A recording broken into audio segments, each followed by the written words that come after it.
Hola queridos alumnos de sexto básico, otra vez más por acá presentando un nuevo video relacionado con la nueva unidad que vamos a empezar a trabajar, que habla acerca del proceso de emancipación de Chile, también conocido como proceso de independencia.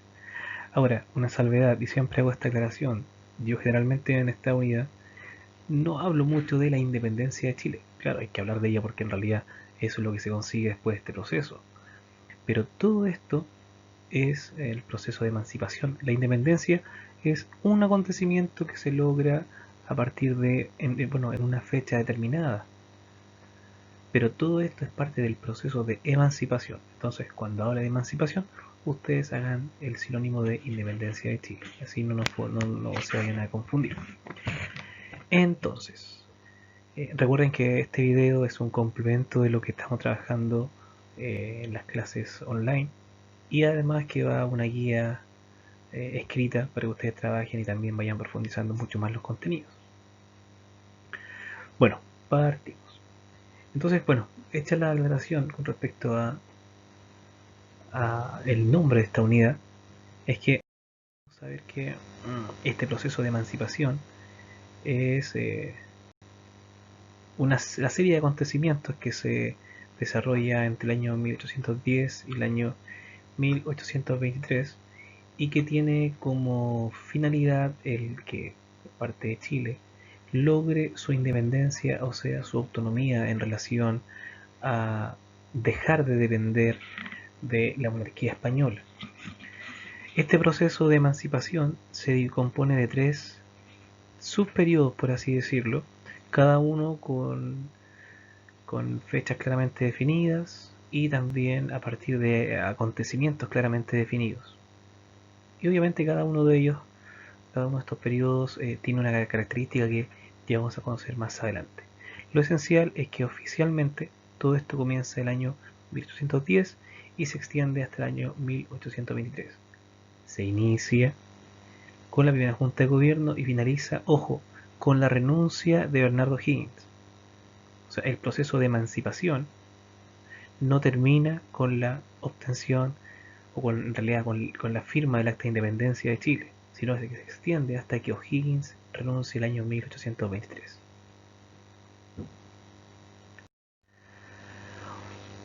¿Por qué ocurre esta emancipación? Este es un proceso que no es exclusivo de Chile. Ocurre que en gran parte de América se inició una corriente de sucesos acontecidos en los diferentes países que buscaban la independencia de cada uno de ellos. ¿Por qué? Porque desde otras partes del mundo, especialmente en este caso desde Europa, habían llegado una serie de corrientes de pensamiento, de ideas, de fundamentos que instaban, o sea, que invitaban a los pueblos de acá de América a buscar su independencia, a dejar de depender de la monarquía española, en todo aspecto: económico, político, social, cultural, religioso, todo aspecto. Cuando hablamos de este proceso de emancipación, que no es, como decía, exclusivo de Chile, sino que es para toda América, prácticamente salvo el caso de Brasil, que es ajeno, puesto que ahí eso es parte de la monarquía portuguesa.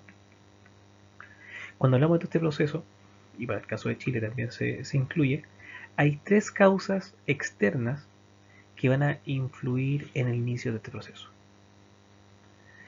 Tres externas y una cuarta, que es la que más se relaciona con nuestro país y con toda América en realidad, que es considerada externa, pero es como la más directa, por así decirlo. Primero tenemos el impacto de una corriente filosófica de pensamiento conocida como la Ilustración. Resulta que en Inglaterra nace o empieza a gestarse una nueva forma de entender, por ejemplo, la relación entre los gobiernos y las personas, y también la forma en cómo los gobiernos deben desarrollar su, su trabajo. Bueno, la ilustración es esta corriente de pensamiento que tiene una serie de principios que son fundamentales, entre los que destaca la libertad, la igualdad y la separación de los poderes del Estado. Y esos tres principios van a llegar muy fuerte, especialmente los jóvenes pertenecientes a familias acomodadas de acá de América, a familias criollas que van a estudiar a Europa, ya sea en Inglaterra o en Francia, por ejemplo, y allí se enteran todo esto, de la ilustración. La ilustración va a ser el fundamento teórico para muchos cambios que se van a producir en el mundo, especialmente a fines del siglo XVIII y principios del siglo XIX. Esta ilustración, que como decía tiene una serie de principios que son fundamentales para, para su forma en cómo se entendía la política, por ejemplo, va a ser la que va a impulsar de cierta forma a que se genere un gran cambio de tipo político en las 13 colonias inglesas que se encontraban en Norteamérica, lo que llegó a responder a Estados Unidos. La ilustración, ojo, esta nueva forma de pensar hacía suponer que iba a ser en Inglaterra o en Francia en donde iba a producir un gran cambio que llevara a la práctica todas estas ideas planteadas por la ilustración. No puedo hablar más en extenso, chido, de ilustración por un tema de tiempo, pero bueno, personajes como Voltaire, Montesquieu, Diderot, D'Alembert, etcétera, van a ser claves en este proceso. John Locke, en el caso de Inglaterra, por ejemplo.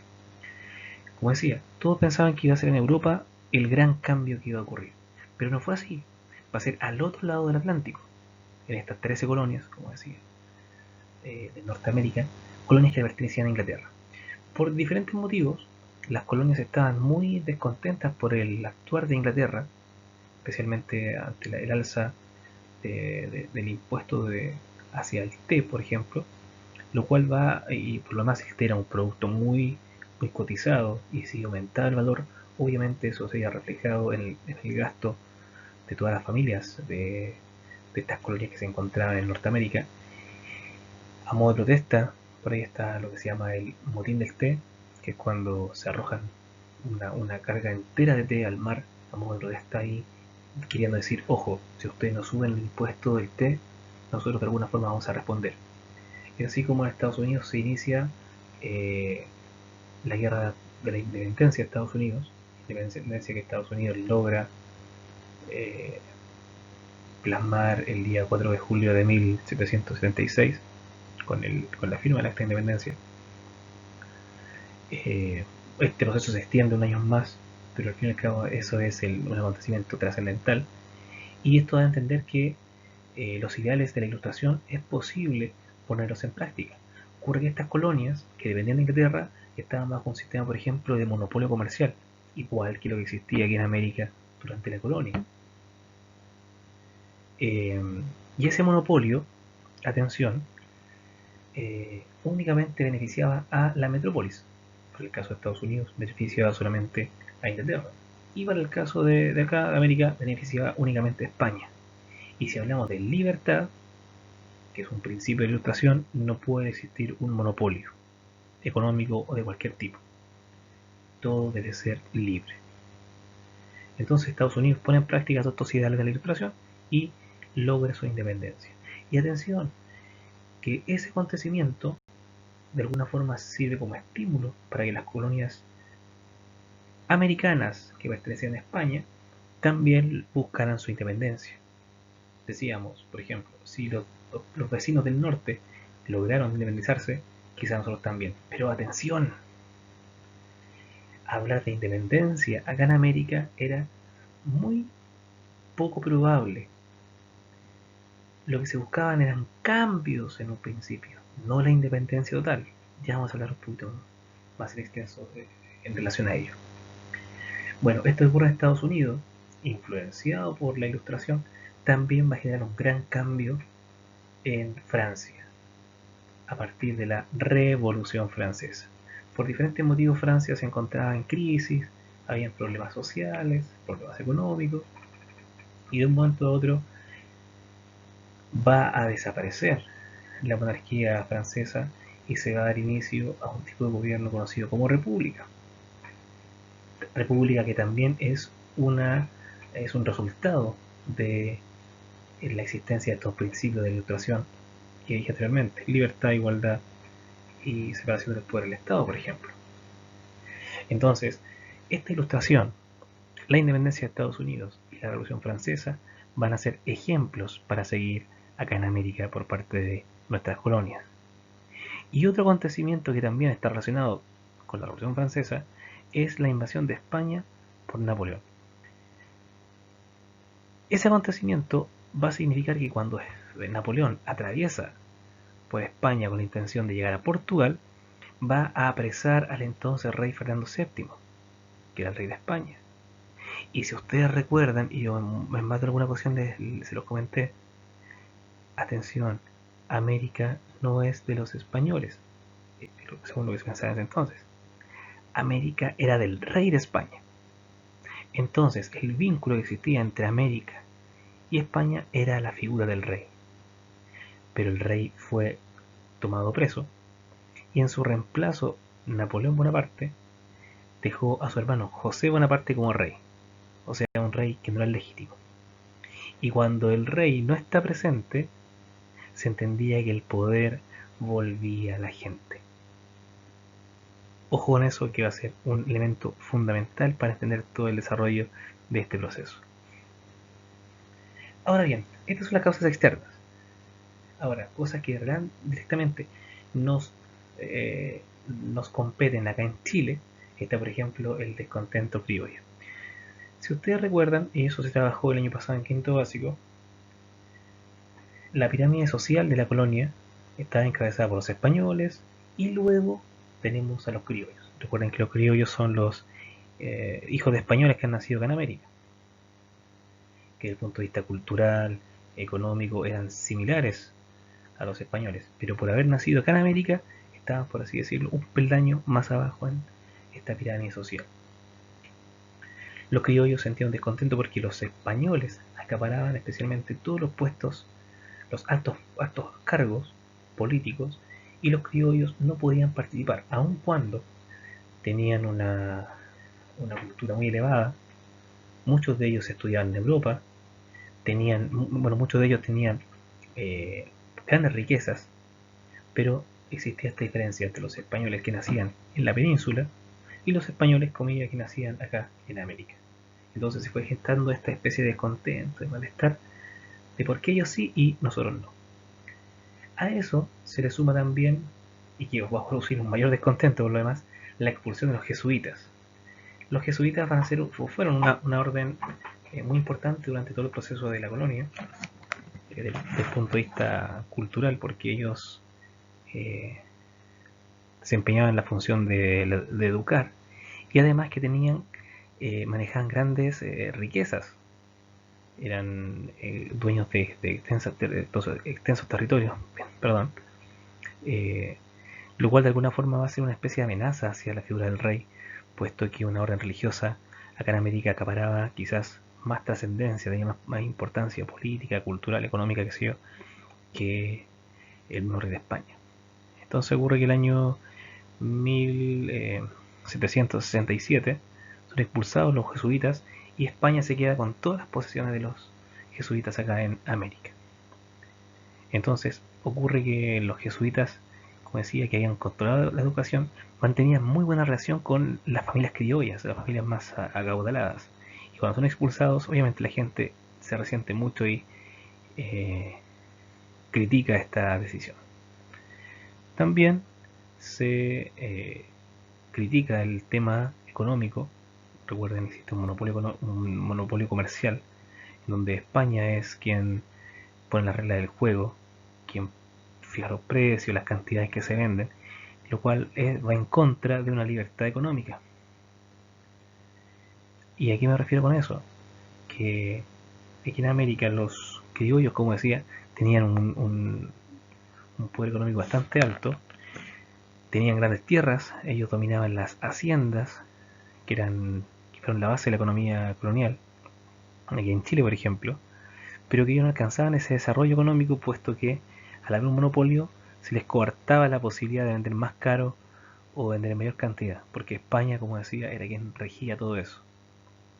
Entonces el descontento criollo tiene mucho que ver con el tema de la expulsión de jesuitas, pero principalmente el aspecto económico. Y también la exclusión política, como decía anteriormente, en donde ellos no podían acceder a los altos cargos políticos, no podían acceder a ser gobernadores, virreyes, simplemente por no haber nacido en España. El que nacía en América no podía acceder a ningún cargo político. La única institución o ente en donde los criollos podían participar era en el cabildo, que era algo ya un poco, a ver, algo parecido a una especie de municipalidad.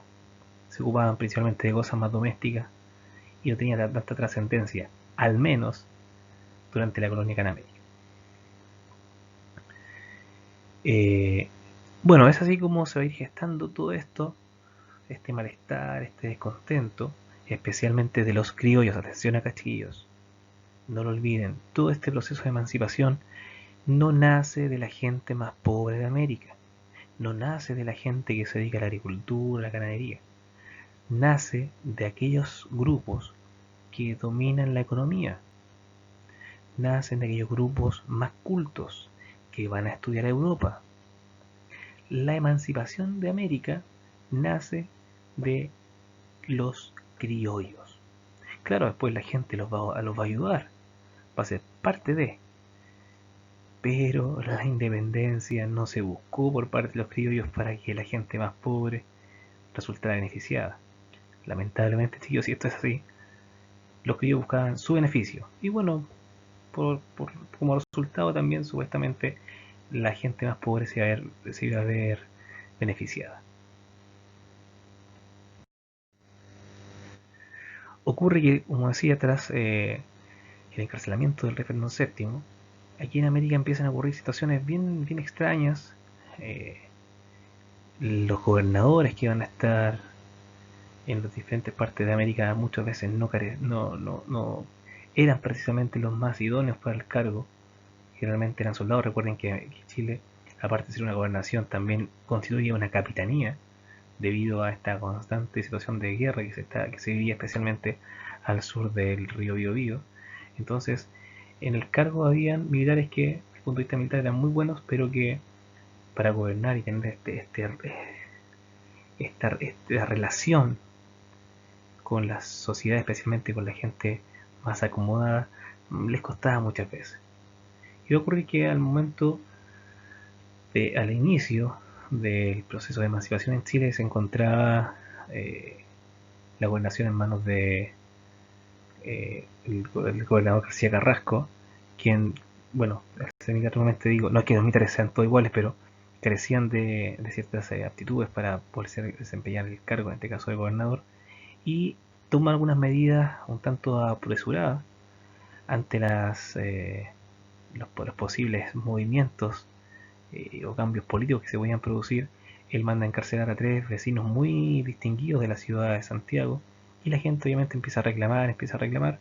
Resulta que finalmente este gobernador García Carrasco se va, arranca, esa es la palabra, y el cargo queda desocupado. Pero se sabía que ante la ausencia del gobernador, el cargo de, comillas, gobernador recaía en la más alta autoridad desde el punto de vista militar, que en este caso era el conde de la Conquista, llamado Mateo Tori Zambrano. Es él quien recibe el cargo de reemplazante del entonces gobernador, eh, y para que esta situación se tranquilice, se invita a la formación de un cabildo, una especie de reunión de los miembros de las familias más distinguidas de Santiago. No es que yo sea pesado, tío, y que sea majadero, pero repito, en esa primera junta de gobierno no participó nadie que haya trabajado en el campo, o alguien que haya picado piedras, o alguien que ya se haya dedicado a la ganadería. No, aquí participaron personas de la alta sociedad. Cuando se forma este cabildo, la gente aparte ya no buscaba el cabildo, sino que quería una junta de gobierno. ¿Qué ocurre? Recuerden que el rey de España está prisionero. Y como hay un rey que no es el verdadero, es un impostor, José Bonaparte, la gente decía que el poder volvía al pueblo. En este caso, el cabildo se transformaba en una junta de gobierno provisoria que buscaba simplemente mantener el resguardo de Chile, mantener el orden en Chile, una especie de gobierno provisorio, hasta que el rey fuera liberado. Y en ese entonces volvía el poder al rey. Y se forma la primera junta de gobierno el día 18 de septiembre de 1810. Atención con esa fecha. 18 de septiembre de 1810. La fecha de la primera junta de gobierno. No es la fecha de la independencia, chiquillos, no se van a equivocar. Muchas veces pensamos que cuando estamos, bueno, en un año normal, estamos celebrando el 18, estamos celebrando la independencia de Chile, y eso no fue así. Claro, la primera junta de gobierno fue un paso muy importante, trascendental para todo esto, porque es el inicio de. Pero la independencia la vamos a lograr 8 años después, cuando se firma el acta de independencia. Entonces, la primera junta de gobierno es el primer paso para llegar a la independencia. Fíjense las medidas o algunas de las medidas que se adoptan en esa primera junta de gobierno. Primero, declaración de libertad de comercio. Y esa libertad de comercio, que era la oposición o la contraparte del monopolio comercial, ¿a quién beneficiaba? ¿Quiénes eran los que controlaban la economía acá en Chile? Fíjense, en la primera instancia, los criollos se aseguran con beneficio, en este caso, la libertad de comercio. Chile establece relaciones con Argentina, porque Argentina ya había alcanzado su independencia. Se crearon cuerpos armados, una especie como de mini ejércitos, por así decirlo, para defenderse ante el ataque de algún enemigo. Y convocatorias para un Congreso Nacional. El Congreso lo que buscaba era crear leyes provisorias para desarrollar y para organizar en realidad el gobierno que iba a existir. Atención, en ningún momento en la primera junta de gobierno se habló de independencia.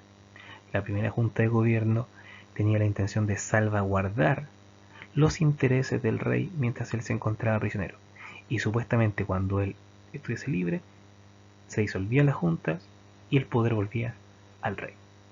Pero eso no ocurrió, porque cuando el rey ya es liberado, acá en Chile ya existía la intención explícita de independencia.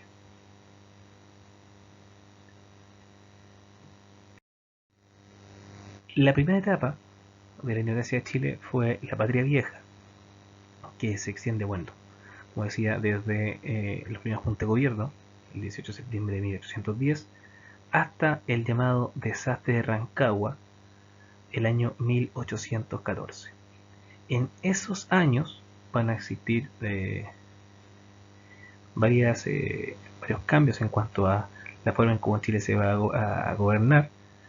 En este periodo es donde aparece la figura de José Miguel Carrera, quien se instala en el gobierno a partir de un golpe de Estado y empieza a desarrollar una serie a tomar una serie de medidas que buscan consolidar todo este proceso de emancipación. Por ejemplo, se dicta la libertad de vientre, que era simplemente que todo hijo de esclavo que nacía en Chile nacía siendo libre. La libertad es un principio fundamental de la Ilustración y obviamente debía quedar plasmado eso en nuestro país. Libertad de comercio, obviamente. Elección de un Congreso. Relaciones con Estados Unidos, ¿por qué? Porque Estados Unidos estaba en disputa por unos territorios con España en el norte. Entonces a Estados Unidos le convenía que España perdiera poder acá en América. De esa forma Estados Unidos podía ser mucho más poderoso que España. El amigo de mi enemigo es mi mejor amigo. Recuerden eso. También, muy parecido a lo que ha ocurrido en Europa, especialmente en Francia, con la creación de la enciclopedia, que era un libro que contenía una gran cantidad de conocimientos que se iban teniendo. Es como la Biblia, comillas, de la Ilustración. Acá en Chile también se crean documentos que se van a entregar semanalmente o periódicamente para dar a entender y a informar a la población lo que está ocurriendo con todo este proceso de la causa patriota. Es así como se funda el periódico La Aurora de Chile, que va a ser dirigida por Fray Camilo Enríquez. Y también se crean los primeros emblemas patrios, la primera bandera y el primer escudo nacional. Aquí aparece una serie también de otras medidas y otros cambios que se van a producir durante todo este periodo. También importantísimo, por ejemplo, en todo este proceso de la patria vieja, está la fundación del Instituto Nacional y la Biblioteca Nacional. La cultura en nuestro país debía ser nueva, una cultura basada, repito, y lo he hecho hartas veces, pero es importante, basada en los principios de la Ilustración. Entonces había que crear un establecimiento educacional que fuera fiel ejemplo de todos estos ideales. Si hablamos a modo de resumen con respecto a la patria vieja, es el periodo en donde poco a poco la facción eh, que buscaba la independencia empieza a lograr importantes victorias y gran parte del país, la zona central, pasa a manos de los patriotas. Pero ocurre que durante el desastre de Rancagua, esta batalla de Rancagua, que fue un enfrentamiento, obviamente se usa en Rancagua, no hay que ser muy genio para pensar eso, para saberlo, a partir de ciertas desavenencias entre Carrera y O'Higgins, O'Higgins pierde el dominio de la ciudad de Rancagua y el ejército patriota que ahí luchó, hubieron muchas bajas y se disgregó. Una gran cantidad de soldados huyen a Argentina porque saben que Argentina está independiente y los pocos que quedan acá, muchos de ellos son capturados y son enviados a la isla de Juan Fernández, perdón, al archipiélago Juan Fernández, eh, a modo de prisión. Y es así como tras el desastre de Rancagua se inicia el segundo periodo de la emancipación de Chile, conocida como la Reconquista. Ojo, Reconquista Española de Chile. Por eso usted busca información de la Reconquista Española de España, es otro proceso en el cual los españoles buscaban librarse o expulsar a los musulmanes de la península ibérica. Hay que hablar de la Reconquista Española, pero en Chile. Básicamente los realistas recuperan el poder que habían perdido durante la Patria Vieja y buscan aplacar cualquier intento de organización por parte de los patriotas. Entonces muchos de los vecinos que apoyaron económicamente toda la causa patriota van a ser castigados, se van a quitar sus tierras, a quitar sus riquezas, a modo de castigo. Como acá en Chile no existía un ejército claramente organizado, va a ser muy importante la función que cumple Manuel Rodríguez, quien va a ser una especie como de espía, que trae información de Argentina acá a Chile y lleva información de Chile a Argentina. ¿A quién se la lleva? Precisamente a José de San Martín, quien es el que lidera toda la organización que está viendo Argentina, que es un país libre, y José de San Martín que está preparando un gran ejército que tiene la siguiente intención: ayudar a que Chile se independice y posteriormente ir a independizar Perú, porque Perú era como el centro neurálgico del poder español que existía en Sudamérica. Entonces, si liberamos Perú, aquí en América no va a quedar ningún elemento tan poderoso por parte de España. Entonces, lo que se hace en ese periodo, en la Reconquista, que es el periodo que va desde 1814 a 1817, es de alguna forma mantener a los españoles a raya y que no estén pensando que ya tienen la victoria asegurada. De eso se encarga Manuel Rodríguez, quien habla con diferentes, con cuatreros, con asaltacaminos, eh, para que de alguna forma se unan a la causa patriota, ataquen a los españoles y de esa forma los españoles no estén del todo tranquilos. A partir de lo que se llama guerra de guerrillas o montoneras, generan rápidos ataques que generaban estos cuadreros con los cuales se había pactado Manuel Rodríguez, disparaban, causaban algunas bajas en los españoles y arrancaban. El ejército español estaba acostumbrado a esta guerra de un ejército frente a otro. pero cuando atacaban por cualquier parte y arrancaban y venían de allá y arrancaban, el ejército español, que era inmensamente poderoso, no estaba tranquilo porque no sabían en dónde se podía producir un ataque. Para ese entonces, acá a Chile llega el gobernador Casimiro Marco del Pont, quien es recordado por las medidas bastante despiadadas contra quienes eh, se mostraban a favor de la causa patriota, o sea, quienes buscaban la independencia. Afortunadamente, en Argentina se organiza el llamado Ejército Libertador de los Andes, con tropas argentinas, con esclavos, con algunos chilenos que habían huido hacia la Argentina tras el desastre de Rancagua, por diferentes lugares de la zona central de Chile, atraviesan estos ejércitos y vienen a apoyar a lo que a la pequeña facción patriota que existía en Chile. Entonces va a ser así como el año 1817, específicamente, el día 12 de febrero, se va a desarrollar la llamada Batalla de Chacabuco, que de alguna forma marca ya el desequilibrio en cuanto a el dominio de los ejércitos y el bando patriota eh, ya prácticamente tiene la zona central de Chile en sus manos tras la disputa de esta batalla. En esa ocasión, el Cabildo de Santiago propone nombrar a José San Martín, quien había llegado de Argentina con este ejército, para que ocupe el cargo de director supremo. Él no lo acepta porque él dice: debo continuar hacia Perú. Entonces él dice: dejen a O'Higgins, perfectamente puede ser el director supremo de Chile. Y así como, bueno, O'Higgins ocupa ese cargo.